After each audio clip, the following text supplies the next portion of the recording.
भगवान के नाम के बाद अगर कोई चीज़ सबसे इंपॉर्टेंट है ना, तो वो है पैसा। पैसा जब तक सही मात्रा में जीवन में आता रहता है ना, तो अब इंसान को और चीज़ें सोचने की भी फुर्सत मिलती है। लेकिन यही जब पैसे की आमद बंद हो जाती है ना, पैसे की तंगी आ जाती है, तब और कोई चीज़ नहीं सोचती। तब केवल और केवल एक ही प्रायोरिटी रह जाती है कि किसी तरह से पैसे की कमी से कैसे पार पाया जाए। और आज के वीडियो में मैं यही चर्चा करने वाला हूँ कि दरअसल ऐसे कौन से कॉम्बिनेशन हैं, कैसे जीवन में पैसे की कमी आ जाती है, किस तरह से खर्चे बढ़ते चले जाते हैं, इनकम अपनी जगह पे खड़ी रहती है। आपकी सुविधा के लिए ना इस वीडियो को मैं 3 हिस्सों में बराबर बांट रहा हूँ। एक हिस्से में मैं आपसे डिस्कस करूंगा कि इनकम के ना बढ़ने के कारण कौन से होते हैं। एक हिस्से में मैं ये भी डिस्कस करूंगा कि खर्चे बेतहाशा किस तरह से बढ़ जाते हैं या नुकसान किस तरह से होते हैं। और तीसरे सेक्शन में हम ये डिस्कस करेंगे कि अगर ऐसी चीज़ें हैं तो उपाय करके इन चीज़ों से पार किस तरह से पाया जाए। नमस्ते, मेरा नाम है योगेश शर्मा। स्वागत है आपका happy life with Yogesh Sharma में। और दोस्तों, आगे बढ़ने से पहले एक विनम्र निवेदन कि अगर अभी तक आपने मेरे चैनल को सब्सक्राइब नहीं किया है तो कृपया सब्सक्राइब करिए और हाँ, बेल बटन दबाना न भूलिएगा। तो चर्चा को हम शुरू करते हैं कि कौन से ऐसे फैक्टर हैं, कौन से ऐसे प्लैनेट्स हैं जो हमारी इनकम को कंट्रोल करते हैं। यानी हमारी इनकम अगर सही तरीके से बढ़ नहीं पा रही है, सैचुरेटेड से लाइफ चल रही है, या कई बार क्या होता है चलते चलते काम ही बंद हो गया, इनकम होनी ही बंद हो गई, या हमारी इनकम इतनी नहीं होती है कि हम अपने खर्चे पूरे कर पाएं, जिसकी वजह से कर्जा बढ़ता चला जा रहा है। देखिए, यूं तो हर ग्रह जो है ना, ये हमें इनकम देने की कैपेबिलिटी रखता है। चाहे आप नौकरी कर रहे हो, चाहे आप व्यापार कर रहे हो, जीवन में हर ग्रह का समय आता है अपनी अपनी तरह से आपको इनकम देने का। या उदाहरण के तौर पे आपको बताता हूं, बृहस्पति जब भी ऑपरेट होंगे ना, आपको स्किल्स, आपके ज्ञान के द्वारा इनकम देंगे। चंद्रमा जब भी जीवन में ऑपरेट होंगे ना, ये बाकियों से, आपके सुपीरियर से सहयोग के द्वारा आपकी जीवन में तरक्की करवाएंगे। शनि चतुराई से इनकम देने के कारक रहते हैं। शुक्र आपके प्रभाव, आपके ग्लैमर, आपकी गुडविल, आपके ब्रांड से आपको इनकम देते हैं। और वहीं जो राहु होते हैं ना, ये शॉर्टकट से, जुगाड़ से, क्रिएटिविटी से आपको इनकम दे देते हैं। तो अगर इन ग्रहों का आपको जीवन में सही से साथ मिले ना, कभी आप राहु से क्रिएटिविटी से पैसा कमा लोगे, कभी आप स्किल से पैसा कमा लोगे, कभी चतुर बन के पैसा कमा लोगे, और कभी अपने बॉसेस या अपने कस्टमर्स के सहयोग से पैसा कमा लोगे। यानी जीवन में हर एक के ऐसे ऐसे मौके आते रहते हैं। लेकिन मेन बात तो यह है कि कौन से ऐसे 3 मुख्य ग्रह हैं जो खराब हो जाएं तो इनकम जो है कभी भी बढ़ नहीं पाती है। तो 9 के 9 ग्रहों में से ना, शुक्र, शनि और चंद्रमा, इन तीनों ग्रहों को याद रखिए। ये अगर खराब होंगे तो आपकी इनकम जो है ना, ये हमेशा ही फ्लक्चुएटिंग रहेगी। कैसे? शनि जो हैं ये आपकी निरंतर आय के, निरंतर इनकम के कारक होते हैं। शनि जब भी खराब होते हैं ना, आपकी इनकम में कॉन्टिन्यूटी नहीं आ पाती। ऐसे ऐसे कारण बन जाते हैं कि चलता चलाया काम जो है वो बंद हो जाए, नौकरी जो है एकदम से छूट जाए, या नौकरी में डिमोशन हो जाए, या कई बार ऐसे कारण बन जाते हैं कि जीवन में आप लाख कोशिश कर लो, इनकम बढ़ ही ना पाए। इन सभी चीज़ों को शनि कंट्रोल करते हैं। बर्थ चार्ट में शनि जो हैं नीच राशि के हों, शनि दुश्मन ग्रहों के साथ बैठे हों, या गोचर में चलते चलते अब शनि किसी भी तरह से पीड़ित हो रहे हैं ना, तो यही चीज़ें जो हैं देखने को मिलेंगी। रही बात चंद्र की, चंद्रमा जो है सबसे सेंसिटिव ग्रह हैं। चंद्रमा कंट्रोल करते हैं आपके धन का प्रवाह, यानी जो इनकम है उसमें स्टेबिलिटी है कि नहीं। लगातार जितनी महंगाई बढ़ रही है, जितनी इन्फ्लेशन बढ़ रही है, उसके अनुपात में आपकी इनकम बढ़ रही है कि नहीं बढ़ रही। आप जितने टैलेंटेड हैं, वो टैलेंट आपका कागज पे नजर आ रहा है कि नहीं आ रहा है, इसको कंट्रोल करते हैं चंद्रमा। चंद्रमा सबसे सॉफ्ट ग्रह तो हैं, और चंद्रमा ऐसे ग्रह हैं जो आपके बर्थ चार्ट में सबसे आसानी से पीड़ित हो जाते हैं। तो बर्थ चार्ट में अगर चंद्रमा राहु के साथ हों तो ये इनकम में फ्लक्चुएशंस बहुत देंगे, कभी निरंतर इनकम नहीं आ पाएगी। चंद्रमा केतु के साथ हों और वो इंसान बैठे बैठे पैसा कमाना चाहे तो बिल्कुल ही इनकम बंद हो जाएगी, उसको घूम फिर के पैसा कमाना पड़ेगा। चंद्र शनि के साथ हों तो अब मैनिपुलेशंस, अब क्या है, इसको वैसे तो काला धन बोला गया है, लेकिन आज की डेट में हम कहेंगे कि वो इंसान जुगाड़ करके, मैनिपुलेशंस करके ही पैसा कमाएगा, नहीं तो सीधे तरीके से वो पैसा कमा ही नहीं सकता। चंद्र गुरु साथ हों तो एकदम से पैसा आ जाएगा, एकदम से आना बंद भी हो जाएगा। चंद्र गुरु को गड़ा हुआ धन बोला गया है, यानी इनको लॉटरी, सट्टा, एकदम से अचानक से कहीं से पैसा आ जाना, ये चीज़ें मिल जाती हैं, लेकिन ये चीज़ें जो हैं ज़्यादा टिक नहीं पाती हैं। चंद्रगुरु वाले जो है ना अपने आर्ट से, अपनी कला से पैसा खूब कमाते हैं। तो इस तरह से चंद्रमा डिपेंड करता है किस ग्रह की राशि में है, किस ग्रह के साथ है, किस ग्रह से दृष्ट है। इन सब चीज़ें जो है ना आपकी इनकम को कंट्रोल करती हैं। अगर तो सही होगा तो इनकम जो है लगातार बढ़ती चली जाएगी। अगर यही चीज़ें खराब होगी ना, इनकम में बहुत ज़्यादा ट्रबल आ जाएगी। अब रही बात शुक्र की, खर्चे पूरे करने के बाद धन कितना जुड़ता है आपके लिए, कितना धन जो है आप सेव कर पाते हो, ये शुक्र के ऊपर डिपेंड करेगा। शुक्र खराब होंगे तो पैसा जुड़ेगा ही नहीं, बल्कि पैसा हमेशा कम ही पड़ जाएगा।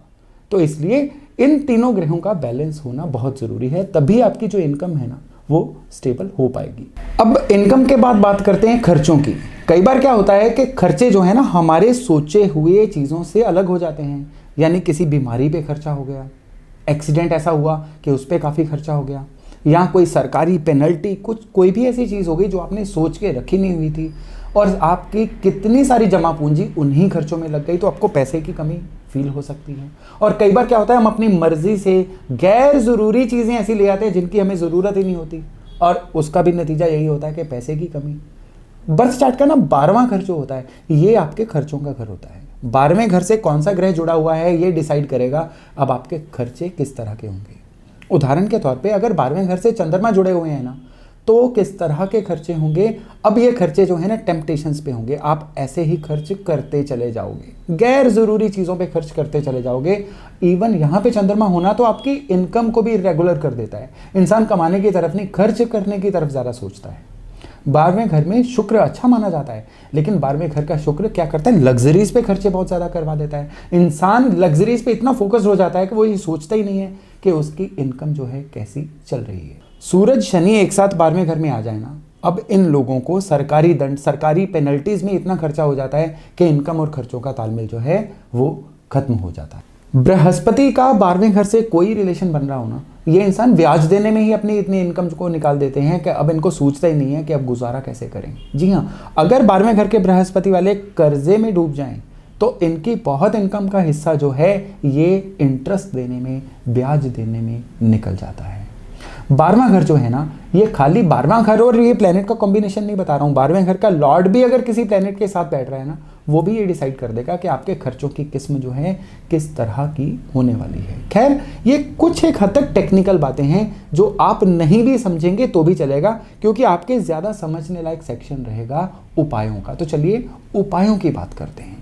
अगर आपको लगता है कि आपकी इनकम जो है वो फ्लक्चुएटिंग हो रही है, इरेगुलर हो रही है, तो आपको दो चीज़ें करनी है। सबसे पहले बारिश का पानी कांच की बोतल में भर के उसको अपनी अलमारी में सेफली कहीं पे भी रख दीजिए। बिलीव करिए, इतना करने से अब आपकी वो वाइब्रेशन आनी शुरू हो जाएंगी जो आपकी इनकम को रेगुलर करेंगी।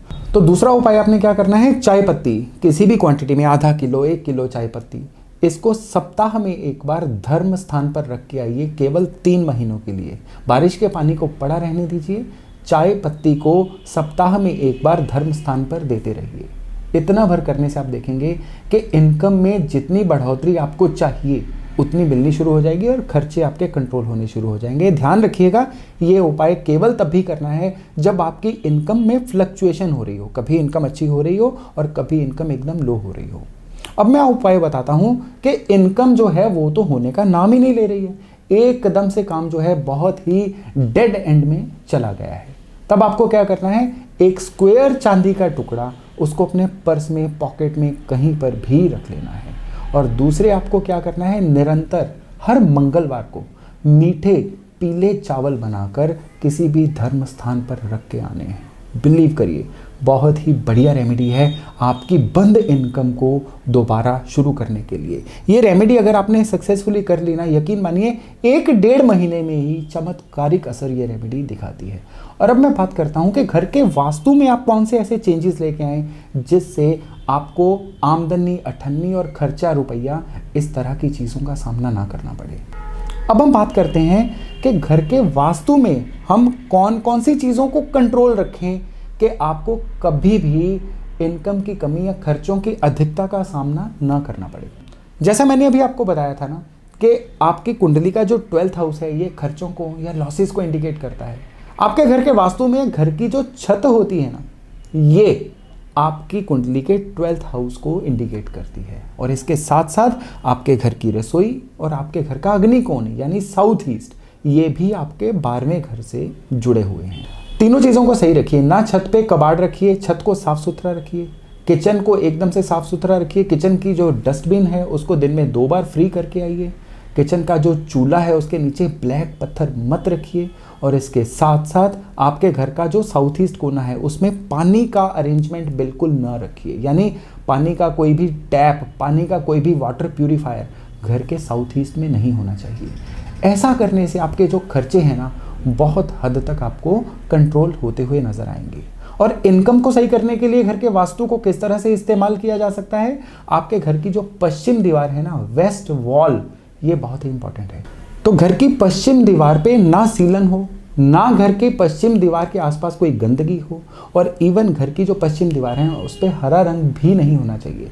घर की जो वेस्ट वॉल है ना उसमें अगर कोई खिड़की वगैरह है और हमने उनको बंद करके वहाँ से हवा का प्रवाह भी रोक रखा है ना, तो भी आपकी इनकम प्रभावित हो जाएगी। तो ये कुछ सरल चीज़ें हैं जिनको अप्लाई करने से आप अपनी इनकम, अपने खर्चों के बीच में बेहतरीन तालमेल बिठा सकते हैं और धन की कमी को दूर भी कर सकते हैं। दोस्तों, मैं आशा करता हूँ आज की जानकारी आपको बहुत पसंद आई होगी। बहुत जल्द मिलते हैं एक नए विषय, एक नए टॉपिक के साथ। अपना खूब ध्यान रखिएगा। नमस्ते।